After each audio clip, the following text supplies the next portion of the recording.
have, all the variations of Apis mellifera, are in fact mongrelized to some extent or another, and yours are too. They're not going to be purebred Italians. But anybody who's been a owner of a dog knows that purebred dogs have more problems because of the narrow gene pool, because of the constant inbreeding. So when they analyzed the honeybee genome in the late 1990s, the scientists said, yep, we know now what all those letters should be pretty much for the basic European honeybee, but my gosh, did we find it was a very narrow gene pool.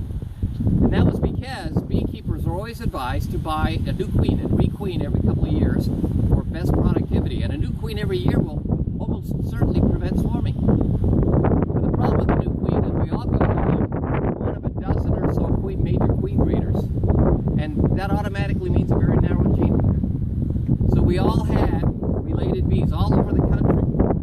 You remember the story of the Irish potato famine?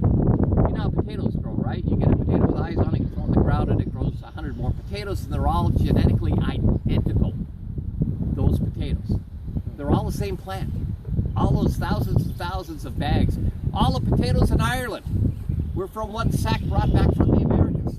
And so when something attacked them and turned them all to mush, they all died, and the Irish starved. Okay, so a wider gene pool is always good.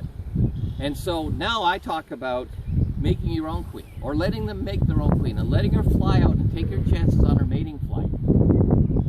Because she'll mate with drones from all over. You don't know where. You don't know where they were raised, on what side of the tracks.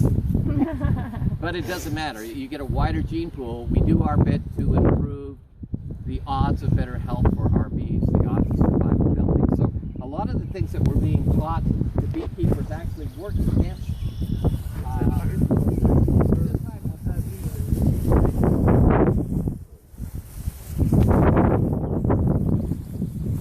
Okay, could I have the smoker, please? A little bit to one side or the other.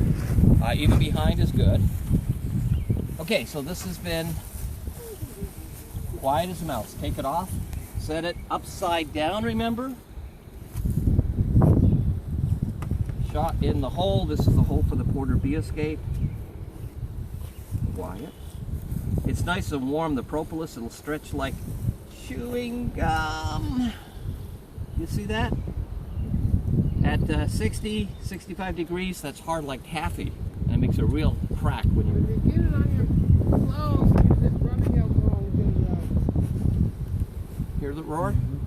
You know what they're actually doing in bee language? They're singing Helen Reddy's song, I Am Woman, Hear Me Roar.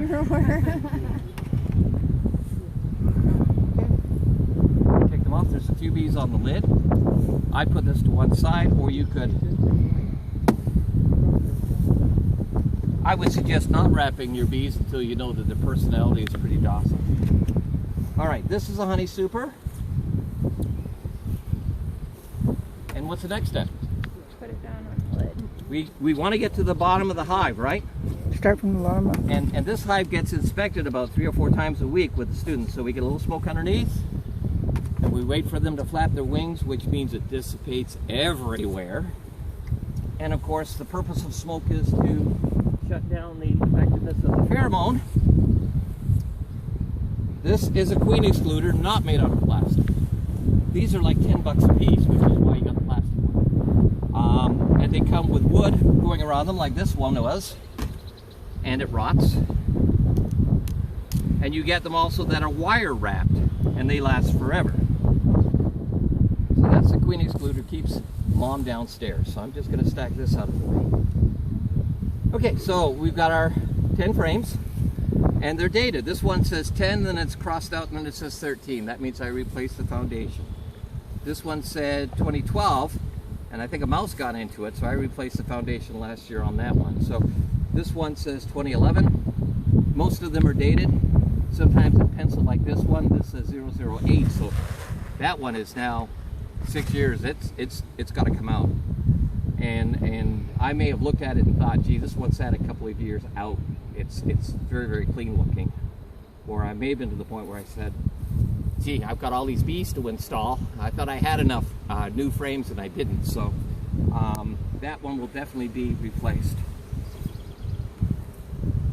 So because the propolis is soft, you see the propolis here? All this stuff. And my hands are going to be pretty messy by the end of the day. So when it's hot and soft, you can just pry everything over like that. And I'm trying to get to the number 2.